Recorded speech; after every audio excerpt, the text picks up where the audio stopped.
I was born here in Jobattown actually, but my home was in Selden, but due to no hospitals, my mom had to come to Jobattown to a midwife for me to be born in April.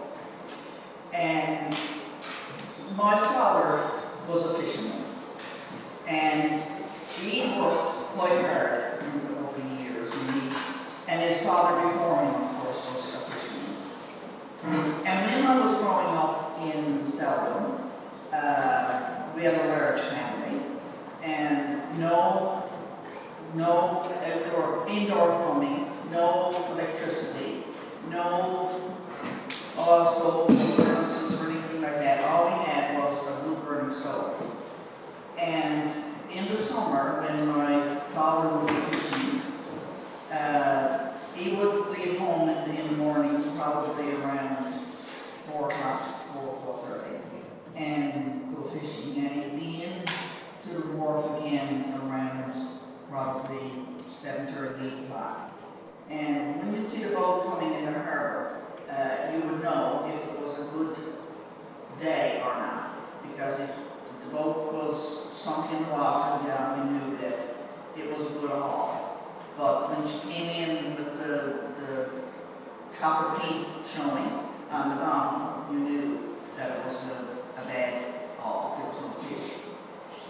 And my mother would have to be up and ready for when those men came in, because she had to, Dad had 5 other people fishing with them, and Mom had to prepare breakfast for those men when they came in. So that meant even in July month, when the summers were much hotter than they are now, she had to have the fire going and breakfast cooked for Dad and his crew of men.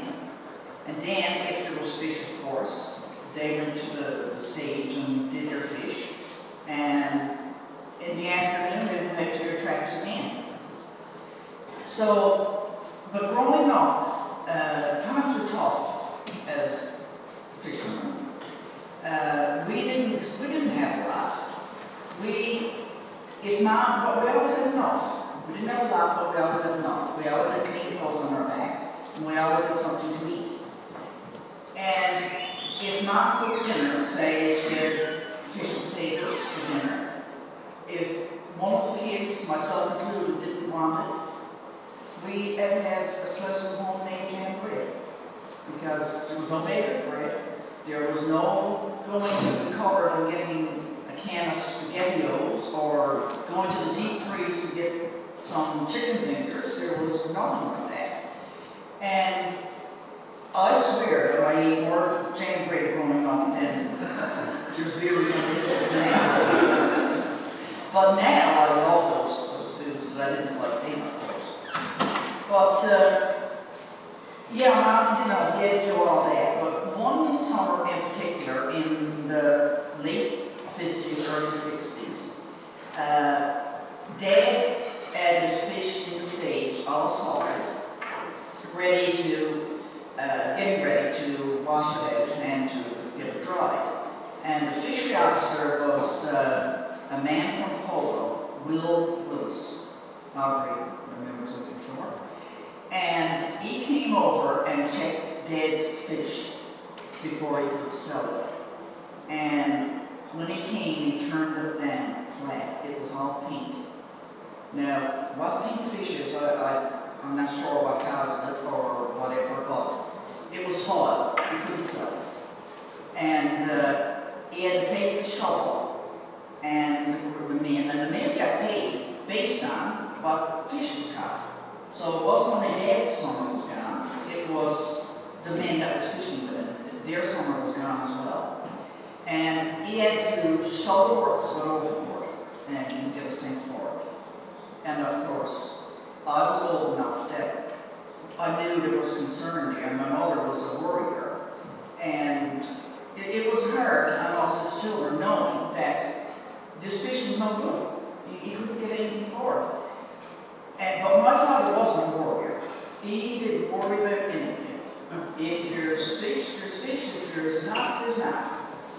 And my grandfather said to him, he said, "Eva, what are you going to do?"